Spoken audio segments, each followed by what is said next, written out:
Good morning, guys. Happy Thursday morning. It's Thursday, April 9th. And if some of you were following some of the financial news this morning, you may have noticed that new unemployment filings actually surpassed expectations just a little bit, which was not fantastic news. But the reality is we know the predicament we're in.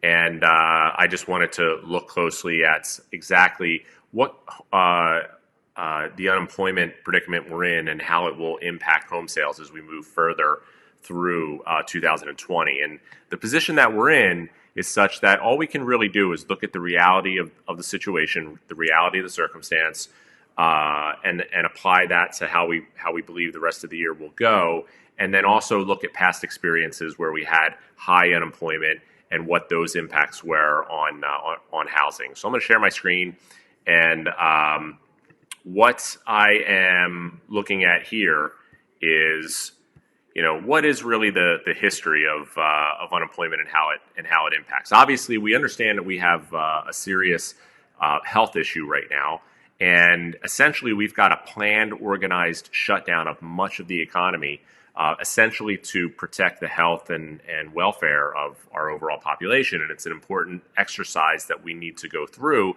The concern is what will be the lasting impact on the overall economy.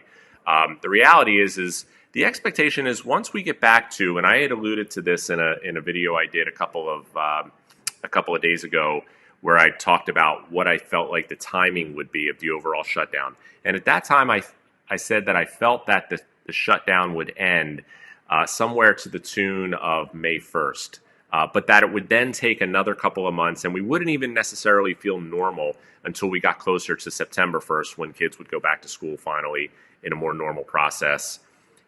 Sports games would be returning in a little more normalcy. So it would take a little while for a slow, turn on, or a slow recovery of the rest of the economy to come back up to speed.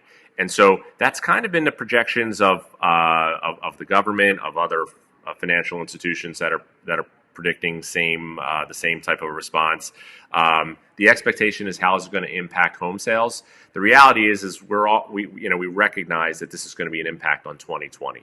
We recognize that the biggest impact is probably going to be in Q2, which is what we're in now. And we'll have a little bit of a lasting rollover into Q3. But that once the economy starts to return, we should see a return, and not necessarily losing some of the sales that may not be occurring at the same level today, but in some cases just postponing them to when buyers can safely go through homes, to when sellers can again safely welcome buyers and visitors into their homes, that we'll see a more normal return. As we scroll down, I have this chart where we're comparing the unemployment rates over the last couple of economic cycles, and the recessions, which are indicated in the red circles. In the early 1990s, when unemployment rose to nearly 8%, home sales continued to rise. In the early 2000s, during the dot-com bubble, again, unemployment rates were rising. Home sales also continued to rise. It wasn't really until the last recession, when housing was a fundamental part of the recession, that we saw home sales decline sharply as unemployment rates rose to its highest level in the last couple of decades. And now, since we've been through the last 10 years, we're 10 years removed from that recession, and we've seen unemployment drop to, again, historic lows, home sales have remained stable, or in most cases actually increased in some markets like it has ours. So there hasn't been a massive impact on home sales over the past couple of recessions when we've seen unemployment rate rise. As we scroll down, I've got another chart looking at what are the projections. When we look at what happened during the Great Recession in the 1930s, we have half of a decade in which unemployment rates were sustained over in double digits, and in for most of those years over 20%. So that was a massive, sustained economic, catastrophic situation that caused, obviously a decline in home sales during that time.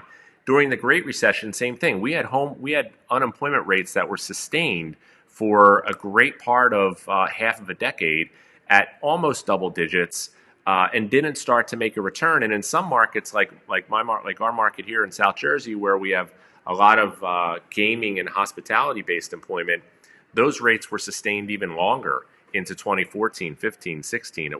We didn't start to see lowering unemployment rates until we got more recently 17, 18. Now, all of a sudden, fast forward, we're looking at the current conditions. Again, we've got an organized, right, planned turning down of the economy to get us through this health condition. And the expectations are, and this particular chart was provided by Goldman Sachs, the expectation is that we're going to see unemployment reach double digits. The next date where the unemployment rate will be published is May 8th. We expect that to be in double digits. We expect it to reach a high of 15% in 2020. But the projection is, as the economy turns back on and gets back into a more normalized, businesses open up, employees start to go back to work, we should see by next year unemployment fall back down to 6 to 8%, and by 2022 and 2023 back down to the rates at which they are now, and not have a sustained 5, 6, 7, 8 years worth of double-digit unemployment.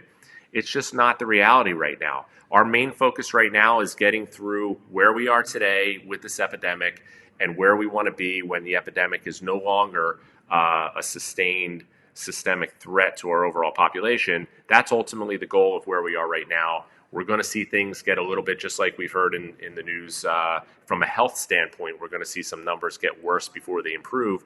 We're also going to see some of the economic numbers get worse before they overall improve. But at the end of the day, we're going to return to a more normal economy far faster than we ever had through any of the other challenges in recent years.